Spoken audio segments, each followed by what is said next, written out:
আজকে এই অনুষ্ঠান ধর্মঘট থেকে উপরের আমলাদের জানিয়ে দিতে চাই, উপদেষ্টাদের জানিয়ে দিতে চাই, সরকারকে জানিয়ে দিতে চাই, আর আমরা বৈষম্যের মধ্যে থাকতে চাই না। আমরা আমাদের অধিকার আদায় করে নিয়ে ঘরে ফিরবো ইনশাআল্লাহ। আজকে এখানে যারা এসেছেন আপনাদেরকে বলবো, প্রোগ্রাম চলতে থাকবে দীর্ঘ সময়, আপনারা গঠনমূলক বক্তব্য রাখবেন। আমাদের একটি কথা মনে রাখতে হবে, আমরা সরকারের বিরুদ্ধে কোন আন্দোলন এখানে আসিনি। আমরা এসেছি আমাদের অধিকার আদায়ের জন্য, আমরা এসেছি ন্যায্য অধিকারের জন্য। আপনারা জানেন 1995 সালে আমাদের দপ্তর অধিদপ্তরের কর্মচারীদের সাথে একটি প্রতারণা করা হয়েছে। কিভাবে সেই ইতিহাস জানতে হবে।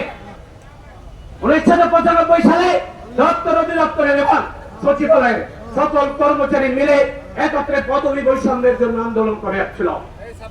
1995 সালে তৎকালীন সরকার কি করলো, তারা সচিবালয়ের উচ্চমান সহকারী, প্রধান সহকারী এবং কার্য সহকারী সহ সার্টিফিকেটের ব্যক্তিগত কর্মকর্তা এবং প্রশাসনিক কর্মকর্তা করলেন।